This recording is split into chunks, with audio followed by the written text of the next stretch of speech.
संस्कृत के महान प्रवक्ता आशीष शुक्ला सर की क्लास ज्वाइन करने के लिए हमारे YouTube चैनल को सब्सक्राइब करें। प्यारे बच्चों, आप सभी लोगों को नई सुबह की हार्दिक शुभकामनाएं। मैं आशीष शुक्ला, सेठ राम अभिलाष इंटरमीडिएट कॉलेज, सहलोलवा, अकोढ़ा, करछना, इलाहाबाद से। प्यारे छात्रों, आपको संस्कृत व्याकरण के प्रथम प्रकरण में बेसिक चीज़ें अर्थात जो प्रारंभिक चीज़ें थी वहाँ से आपको बताना प्रारंभ किया गया था। हमारा वो जो प्रकरण था वो था वर्ण। आपको पहले वीडियो में उसको आपको सामने स्पष्ट रूप से लिखित के माध्यम से भी आपको दर्शाया गया था और मौखिक के रूप में भी आप लोगों को बताया गया था। वर्ण क्या है, वर्ण के भेद कितने होते हैं, स्वर क्या है, व्यंजन क्या है, ये आप लोगों को पहले वीडियो में बताया गया था। साथ ही साथ आज आपको जो हमारा दूसरा वीडियो है, प्रकरण हमारा वही व्याकरण है और स्वर क्या है, स्वर के भेद कितने होते हैं, वो सब आपको आज दूसरी वीडियो में बताया जा रहा है। देखिए, आपके सामने लिखा गया है स्वर वर्ण के भेद। जैसा कि आपको पहले वीडियो में हमने बताया था, स्वर क्या है, व्यंजन क्या है। एक बार आपको पुनः उसको पारिभाषित के रूप में बताया जा रहा है। ऐसे वर्ण जिसको बोलने में किसी दूसरे वर्ण की सहायता न ली जाए, वो हमारा स्वर वर्ण कहलाता है। एक बार पुनः आप लोग ध्यान से सुनिएगा। ऐसा वर्ण जिसको बोलने में हम किसी अन्य वर्ण की सहायता न लें, वे वर्ण स्वर वर्ण कहलाते हैं। आपको बताया भी थी कि उसमें स्वर संस्कृत में कुल 13 होते हैं। संस्कृत में कुल स्वर वर्णों की संख्या 13 होती है। ठीक है। उसके बाद अब आपको ये समझना है कि जो 13 हमारी स्वर में संख्या है, उसमें ह्रस्व कौन सा है, दीर्घ कौन सा है, प्लुत कौन सा है, वो सब आपको स्वर वर्णों के भेद में बताया जाएगा। स्वर वर्ण के भेद में जो हमारा पहला भेद होता है वो है ह्रस्व स्वर। स्वर वर्ण के भेद में जो हमारा पहला स्वर होता है वो है ह्रस्व स्वर। अब इसकी परिभाषा आप जानिए, ह्रस्व स्वर क्या है, किसे कहते हैं। ह्रस्व स्वर, स्वर वर्ण के भेद में जो हमारा पहला है वो है ह्रस्व स्वर। ह्रस्व का मतलब होता है कम, या हम इसको शाब्दिक अर्थ में कह सकते हैं एक मात्रा। अब रही बात इसकी परिभाषा। देखिए, स्वर वर्ण के जो भेद हैं उसमें हमें आपको समझना पड़ेगा कि कौन सा ह्रस्व होता है, कौन सा दीर्घ है, कौन सा प्लुत है। तो इसी श्रेणी में जो हमारा पहला है वो है ह्रस्व स्वर। अब इसकी रही बात परिभाषा, तो परिभाषा आपको ध्यानपूर्वक आप लोग समझिएगा, सुनिएगा। जहां पर भी आपको कोई समस्या आएगी तो वो आपको फिर अगले वीडियो में बताया जाएगा। परिभाषा आप लोग देखते चलिए, सुनते भी रहिए, देखते भी रहिए। अगर आपको नोट भी करना है तो आप उसको अपने कॉपी पे नोट भी कर सकते हैं। Yes sir. ह्रस्व स्वर, ह्रस्व स्वर का मतलब होता है ऐसे स्वर वर्ण। स्वर वर्ण आपको बता रहे हैं, आप यहाँ पर वर्ण नहीं लिख सकते हैं, आपको स्वर वर्ण के भेद पढ़ रहे हैं, तो हम यहाँ पर स्वर वर्ण जरूर लगाएंगे। ऐसे स्वर वर्ण जिनको बोलने में कम समय लगे। कम का मतलब होता है एक मात्रा। ऐसे स्वर वर्ण जिनको बोलने में एक मात्रा या कम समय लगे उसे ह्रस्व स्वर वर्ण कहते हैं। मैं आपके सामने लिख भी दे रहा हूं, ऐसे स्वर वर्ण जिसे बोलने में कम समय लगे, कम समय लगे, उसे ताकि बच्चे ह्रस्व स्वर वर्ण कहते हैं।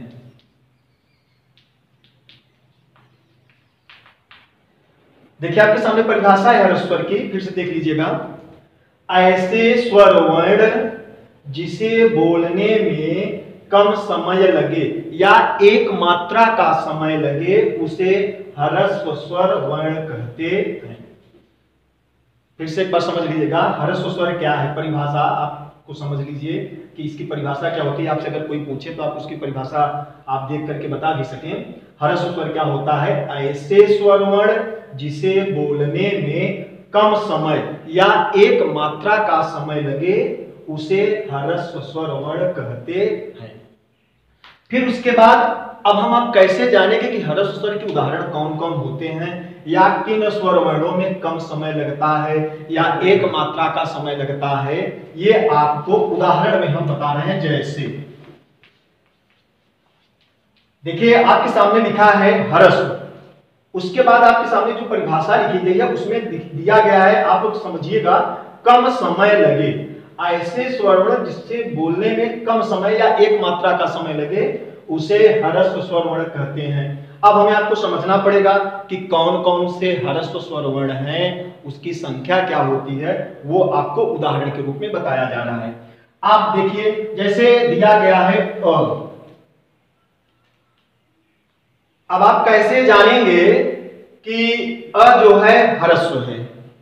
अब हम इसको समझने के लिए आपको जो उच्चारण करेंगे, उच्चारण के जरिए हम आप इसको समझ सकते हैं। उच्चारण के जरिए हम आप इसको समझ सकते हैं। जैसे अब हम आप देखिए बोलेंगे कम समय लग रहा है ना, अगर हम इसी को बोल देंगे आ ज्यादा समय लग रहा है, तो ये ह्रस्व नहीं है और ये क्या है, ह्रस्व है। फिर से बोलकर देखिए तो अ में कम समय लग रहा है, ये ह्रस्व हो गया, और आ में ज्यादा समय लग रहा है तो ये दीर्घ हो गया। अर्थात ये जो है ह्रस्व स्वर का उदाहरण नहीं है। फिर उसके बाद आता है ई। फिर आप बोलिए, देखिए आपको उच्चारण करना पड़ेगा तभी आप समझ पाएंगे कि कौन ह्रस्व है कौन दीर्घ है। ई यहां पर ज्यादा समय लग रहा है, परिभाषा आपके सामने क्या लिखी है, कम समय लगे। हम जब भी स्वर वर्णों को बोलेंगे, ह्रस्व स्वर वर्ण को बोलेंगे, तो उसमें क्या होगा कि कम समय लगता है। जब कम समय लगे या एक मात्रा का समय लगता है तो वो ह्रस्व कहलाता है। ये हमारा ह्रस्व है और ये दीर्घ। उसके बाद फिर आता है हमारा उ। एकदम से वही चीज है, आप इसको बोलेंगे उ, यहां बोलेंगे उ, ज्यादा समय लग रहा है, यहां कम समय लग रहा है, ये आपका ह्रस्व हो गया और ये आपका दीर्घ हो गया। उसके बाद है री, बड़ी री भी होती है। उसके बाद है री, ये हमारे 1 2 3 4 5, बड़ी री को भी आप छोड़े रहिए, ये दीर्घ में है, क्योंकि जब हम बोलने, देखिए आपको उच्चारण करना पड़ेगा तो अपने आप समझ जाएंगे आप, लेकिन बड़ी री नहीं होती, दीर्घ में बड़ी री को नहीं रखा गया है। एक चीज और है, लौकिक संस्कृत में री और री को प्रायः एक जैसा ही माना गया है, इसलिए री और री एक जैसे ही होते हैं, लेकिन उदाहरण के रूप में री को भी बताया जाता है, प्रायः एक जैसे ही दोनों होते हैं। इस तरह से ये हमारे ह्रस्व स्वर के उदाहरण हैं। अब आपसे कोई अगर पूछे कि ह्रस्व स्वर क्या है, इसकी संख्या क्या होती है, या कौन कौन से ह्रस्व स्वर के उदाहरण हैं, तो आप निश्चित रूप से निसंकोच होकर के बता सकते हैं, छोटा अ, छोटी ई, छोटा उ, छोटी री और री। ये हमारे 5, आपसे पूछा भी जा सकता है, परीक्षाओं में भी पूछा जाता है, छोटी परीक्षाओं से लेकर के बड़ी बड़ी परीक्षाओं तक पूछा जाता है कि ह्रस्व स्वर, संस्कृत में ह्रस्व स्वर की संख्या कितनी होती है। तो आप निसंकोच में बता सकते हैं कि संस्कृत में ह्रस्व स्वर की जो संख्या होती है वो 5 है, सिर्फ 5 होती है।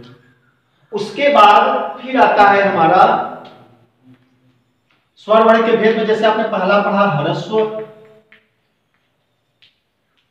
दूसरा आप पढ़ रहे हैं दीर्घ। ह्रस्व स्वर में आपने पढ़ा कि ऐसे स्वर जिसको बोलने में कम समय लगे या एक मात्रा का समय लगता है उसे ह्रस्व स्वर वर्ण कहते हैं। इनकी संख्या 5 है, आपके सामने उदाहरण भी दिया गया था, अ, छोटी ई, छोटा उ, छोटी री और री। अब आपका जो दूसरा स्वर वर्ण है वो है दीर्घ स्वर। ठीक जैसे परिभाषा यहां पर आपने ह्रस्व का पढ़ा था, ठीक उसी तरह से दीर्घ स्वर की परिभाषा होती है। बस थोड़ा सा अंतर है। वो अंतर क्या है आपके सामने है, ऐसे स्वर वर्ण जिसे बोलने में ह्रस्व से ज्यादा समय, ह्रस्व स्वर से ज्यादा समय लगे। सिर्फ थोड़ा सा अंतर है। यहां पर हम क्या कर रहे थे, ऐसे स्वर जिसे बोलने में कम समय लगे, ह्रस्व में यही था कम समय लगता है, और दीर्घ में क्या है, ऐसे स्वरवर्ण जिसे बोलने में ह्रस्व स्वरवर्ण से, अर्थात जो इसके उदाहरण थे हम जब यहां बताएंगे तो वही चीज यहां पर ज्यादा हो जाता है, अर्थात बड़ा हो जाता है। दीर्घ का मतलब बड़ा हो जाता है, तो ज्यादा समय लगे या दो मात्रा का समय लगे, दो मात्रा का समय लगे,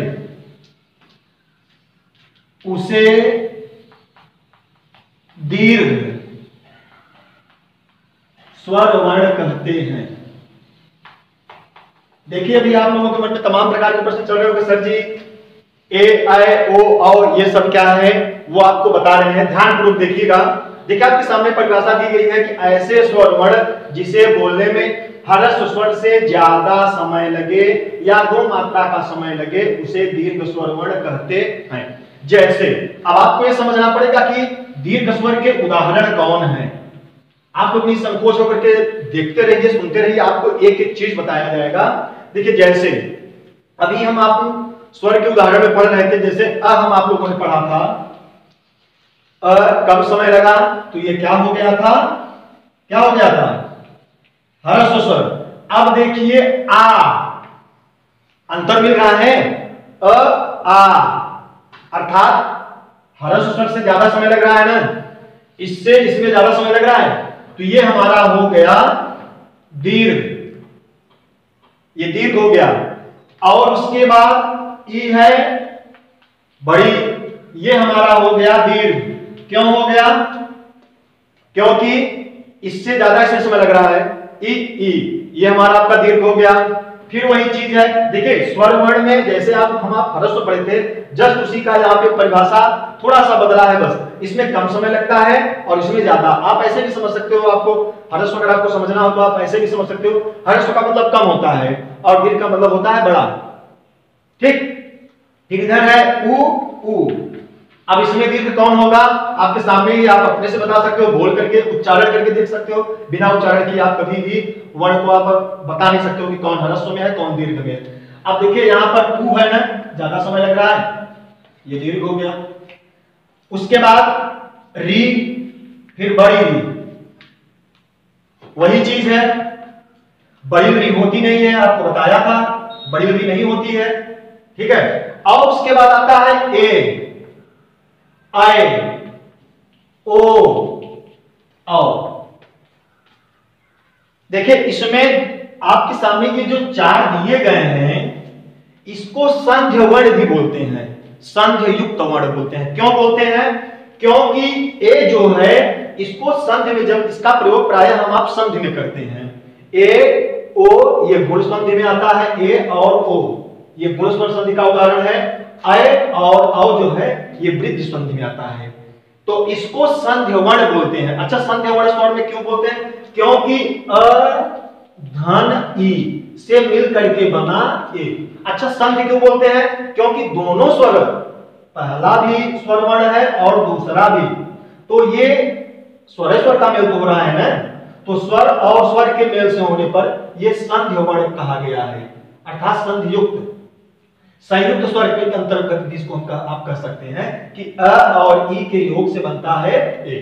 ठीक है, वही चीज यहां पर भी है, अ और ए के योग से बना अय, अ और उ के योग से बनता है ओ, अ और ओ के योग से बना औ। बात समझ गए। तो अब हमें आपको ये देखना है कि जैसे अभी हम आपने ह्रस्व में पढ़ा कि ह्रस्व स्वर की परिभाषा क्या होती है, उसके उदाहरण कौन कौन से हैं, तो आप ह्रस्व स्वर में 5 पा गए, ह्रस्व स्वर वर्ण में आपको 5 मिला।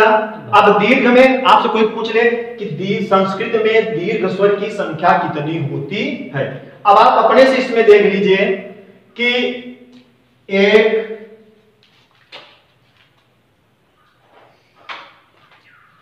आप इस तरह से देखते रहिए। देखिए हमें क्या पता है वो हम जानते हैं, लेकिन आप छात्र हो, छात्र अपने से इसकी मतलब निकाल करके देखें कि दीर्घ में कौन कौन से हैं और ह्रस्व में कौन कौन से हैं। अब देखिए जैसे आपके सामने आ मिला है तो एक हो गया, ये आपका दो हो गया, ये आपका तीन हो गया, ये आपका चार हो गया, इधर आपके चार है। ठीक है, तो ये आपके एक दो तीन चार पांच छह सात आठ, ये आपके आठ हो गए, दीर्घ में आ गए। अर्थात आपसे कोई पूछे संस्कृत में दीर्घ स्वर की संख्या कितनी होती है, तो वो आपके सामने 8 है। तो 8 और 5 कुल 13। अर्थात संस्कृत में जो हमारे स्वर, देखिए आपसे अगर पूछा जाए, देखिए स्वर के प्रश्न पूछे कैसे जाते हैं। अगर आपसे पूछा जाए कि संस्कृत में कुल स्वर वर्णों की संख्या कितनी होती है, 13। संस्कृत में कुल स्वर वर्णों की संख्या कितनी होती है, 13। अब 13 कैसे होती है आपके सामने ही यहां लिखा गया है। ह्रस्व स्वर में आपने 5 देखा था, अ, ई, उ, री और री, 5 वो हो गया था, 8 आपके सामने है। तो 8 5 13, ये हमारे हैं स्वर वर्ण के जो भेद हैं। भेद मतलब अर्थात जो स्वर की संख्या होती है, जैसे आपने पिछले क्लास में पढ़ा था कि स्वर क्या होता है, स्वर की परिभाषा क्या होती है, तो स्वर की परिभाषा आपको पता ही है, उसकी संख्या जो है वो होती है 13। उसके बाद फिर हमारा आपका आता है प्लुत स्वर। तीसरा जो स्वर के भेद हैं उसमें हमारा जो तीसरा आता है वो है प्लुत स्वर। अब देखिए रही बात इसकी परिभाषा, देखिए संस्कृत में एक नियम होता है कि जब तक हम परिभाषा नहीं समझेंगे कभी भी उसका उदाहरण और हम नहीं बता सकते हैं कि कोई भी परिभाषा है उसको जब तक हम जानेंगे नहीं तब तक उसके विषय में हम विस्तार पूर्वक चर्चा नहीं कर सकते हैं। ठीक है, तो आप सबसे पहले परिभाषा समझिए, प्लुत स्वर होता क्या है। देखिए यहां पर एक मात्रा या कम समय ह्रस्व से, ठीक है, आपको संक्षेप में बता दे रहे हैं एक बार पुनः है। दीर्घ का मतलब होता है 2 मात्रा ज्यादा समय।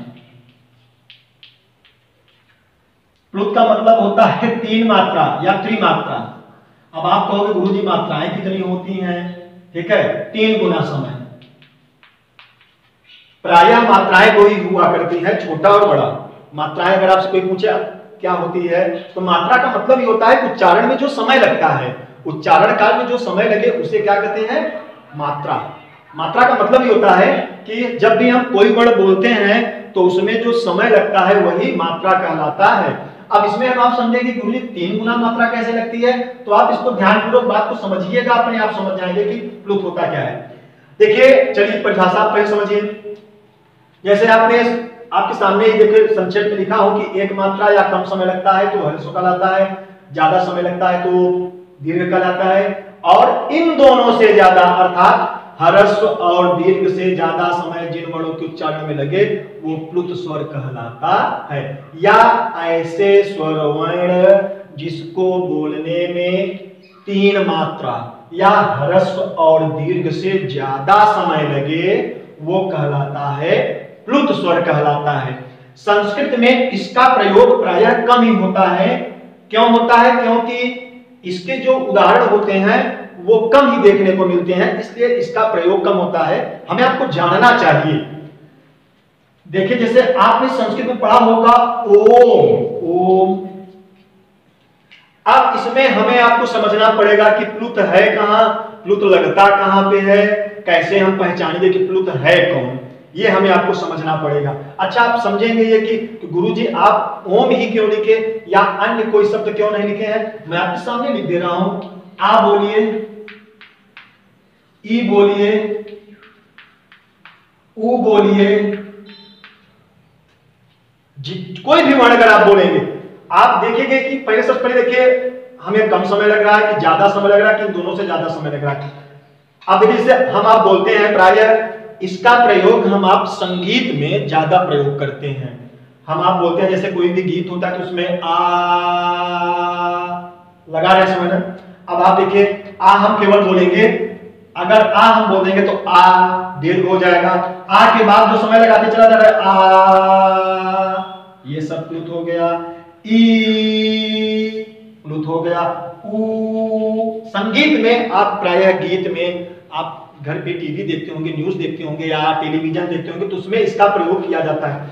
अब हम आप ये समझेंगे कि प्लुत लगा कहां है ओम में या प्लुत होता क्या है, तब हमें आपको समझ में आएगा। अब देखिए हमें आपको समझना पड़ेगा कि इसमें प्लुत है कहां। हमें आपको समझना पड़ेगा प्लुत इसमें है कहां, कैसे हम पहचानेंगे।